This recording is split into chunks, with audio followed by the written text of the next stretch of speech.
The smoke alarm went off at 6:47 in the morning, and I know the exact time because I was looking at the clock on the microwave when my legs gave out.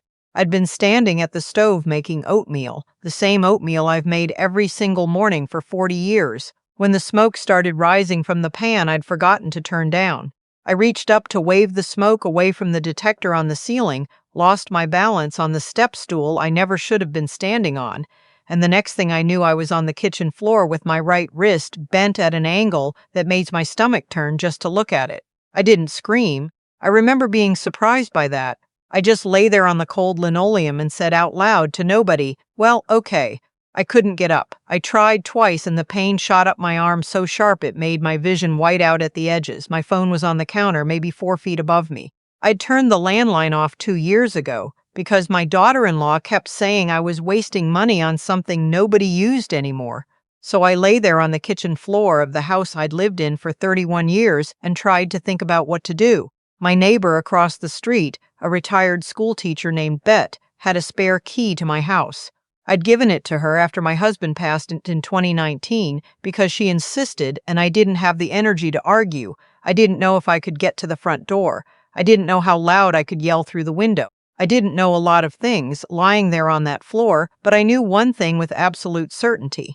My son was not going to answer his phone. I want to back up because this story doesn't make sense without the background. My son, I'll call him by what he became to me that day, which was a stranger, is 41 years old. He lives in Scottsdale, Arizona, 40 minutes from where I live, in a house I helped him put a down payment on 11 years ago, $50,000.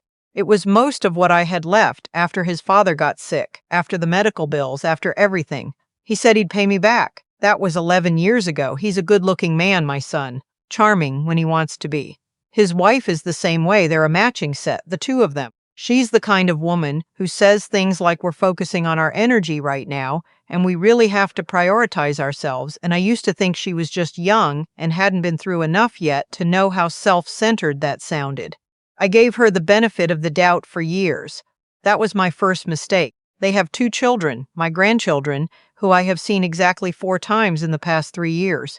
My son has an explanation for every missed birthday, every canceled holiday, every phone call that goes to voicemail. He is very good at explanations. He gets that from his father's side. What I am is a retired nurse. I worked labor and delivery at the same hospital for 26 years. I've seen every variation of the human body's ability to hurt and heal. I am not a woman who panics. I am not a woman who asks for help easily. I lay on that kitchen floor for almost an hour before I heard Bedette's car pull into her driveway across the street, and I used every bit of air in my lungs to yell her name through the window I'd managed to crack open with my good hand.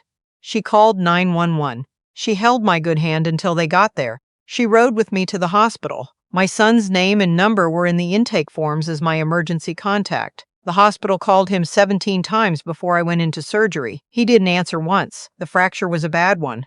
My wrist required a plate and 6 screws. I was in surgery for 2 hours and 20 minutes, and the last thing I said before the anesthesia took hold was to the young nurse prepping me, a girl with red hair pulled back under a surgical cap. I asked her, "Did anyone reach my son?" She looked at me with such careful kindness that I knew the answer before she spoke. "We're still trying," she said. I closed my eyes. When I woke up, it was my neighbor Bet sitting in the chair beside my bed, not my son. She'd brought a turkey sandwich from the cafeteria and a crossword puzzle book from the gift shop. She put her hand over mine, the one without the IV, and said, "How are you feeling, honey?" I told her I felt like I'd been hit by a truck. She laughed a little. We did the crossword together until I fell back asleep. My son called at 8:14 that evening.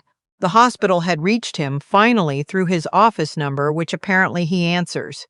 He left me a voicemail that I still have on my phone. I've listened to it a number of times, trying to understand if I'm hearing what I think I'm hearing. In the voicemail, he says he's sorry he missed the calls, that he and his wife had been out of range. This is a phrase he uses, out of range, like he's an astronaut in orbit, and that he hoped the surgery went well. He said he'd try to come by later in the week. He didn't say he was coming now. He didn't say he was getting in the car. He said later in the week, like I'd had my hair done, and he might swing by to see the color. I didn't call him back that night. My daughter-in-law has a public social media account. She posts a lot, her meals, her workouts, her intention-setting mornings, whatever those are. I don't follow her. I found out about the account from my sister-in-law, who mentioned it once at Thanksgiving 2 years ago, in the tone people use when they're telling you something they think you should know, but don't want to be the one to say directly. I'd never looked at it before. I want to be clear about that. I was not a woman who went looking for things to be hurt by. But I was lying in a hospital bed with a metal plate in my wrist and a cup of orange jello I couldn't eat because my stomach was still off from the anesthesia, and my son had left me a voicemail saying he'd come by later in the week, and I picked up my phone. The most recent post was from that morning, 7 hours ago, while the hospital was calling my son 17 times, while I was on the floor of my kitchen, while Bet was riding in the ambulance with me because there was no one else. The post was a video. The two of them on a boat, a nice one, white with a blue stripe, somewhere with very blue water that was not Arizona. My daughter-in-law in a yellow swimsuit, my son with a drink in his hand, laughing at something off camera, and the caption in her handwriting font she always used, disconnecting from everything. Just us, just this. No noise, no obligations. Finally breathing. It had been posted at 9:52 in the morning. The hospital's first call to my son's cell phone had been at 7:23 a.m. I put my phone face down on the bedside table. I looked at the ceiling. I counted the tiles the way I used to count ceiling tiles in exam rooms when I was a nursing student and needed to keep myself from feeling too much.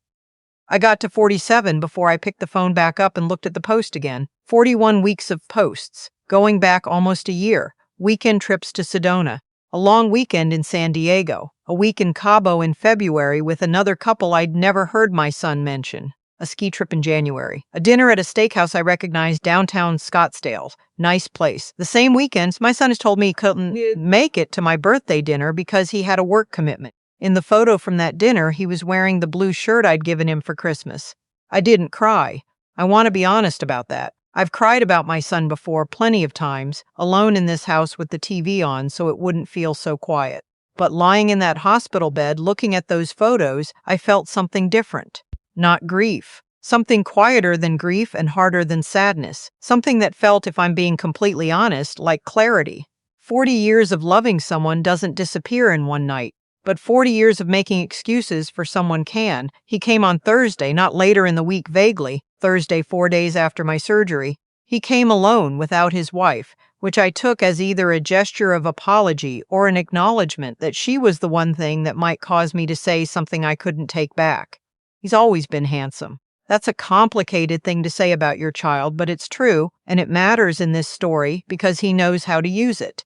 He walked in with flowers, a nice arrangement, not grocery store carnations, and he had a look on his face that I recognized from when he was 17 and had dented the car and was trying to get ahead of the conversation. He said he was sorry. He said the trip had been planned for months, that they'd been in an area with no service, which I knew from those timestamps in the resort's own Instagram page my daughter-in-law had tagged, was not true, and that he felt terrible. He said, I feel terrible at least 3 times, which is the kind of repetition that starts to sound more like a request for reassurance than an expression of genuine remorse. I let him talk.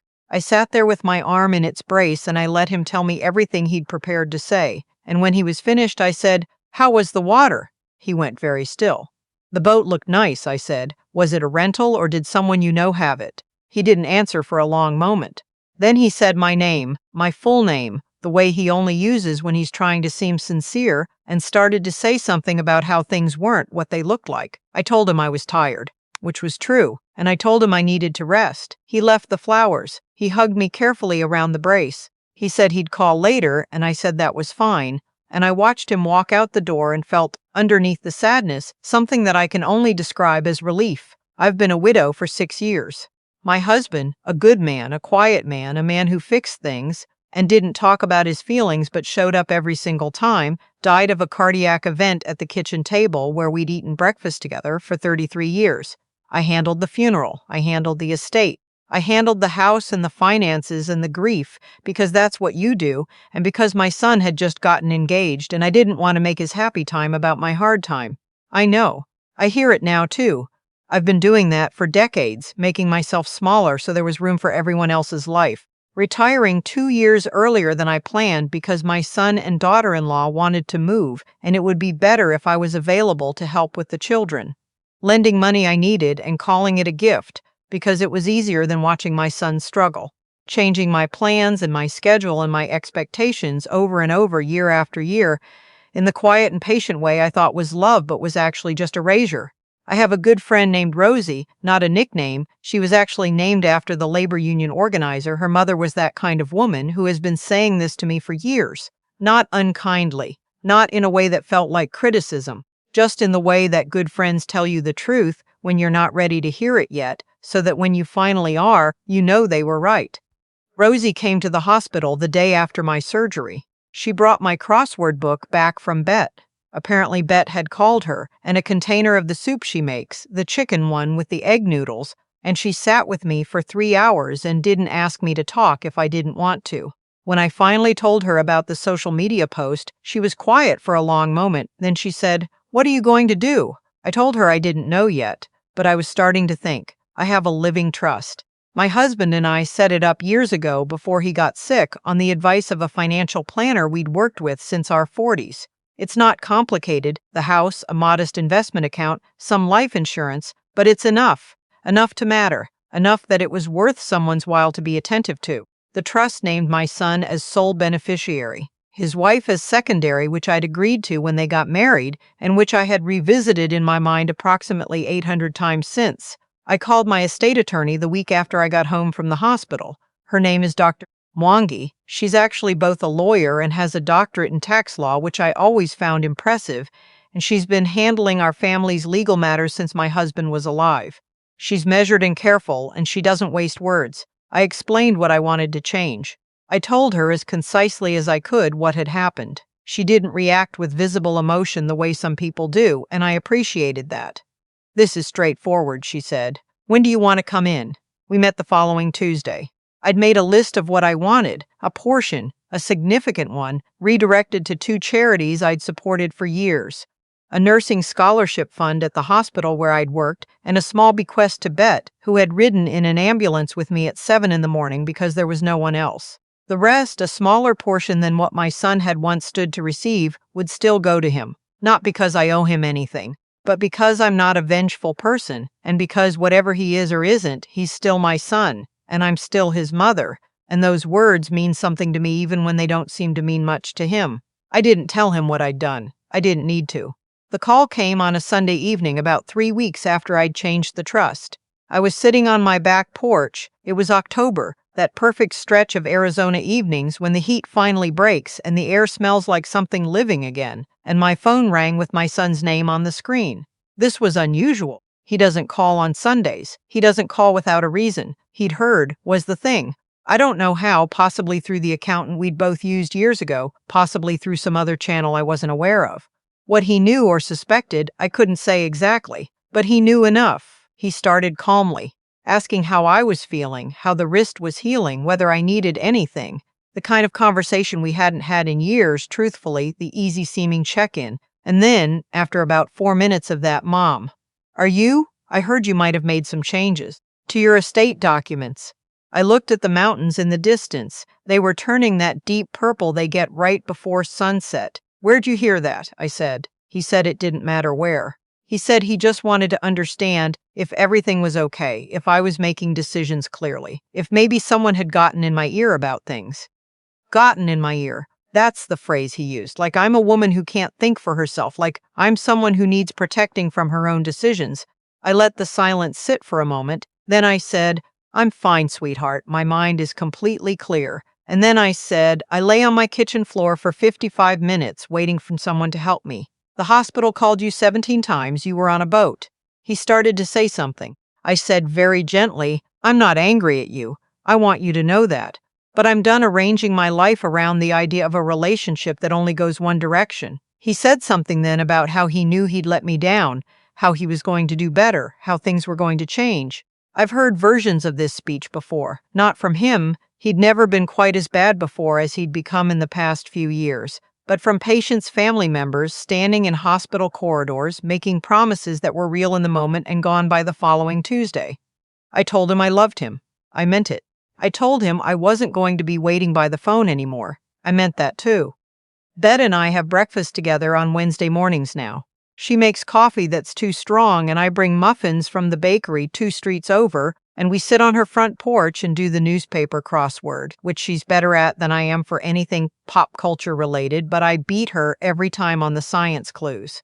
Rosie and I talk on the phone every Sunday evening, the same time my son used to not call. My wrist healed well.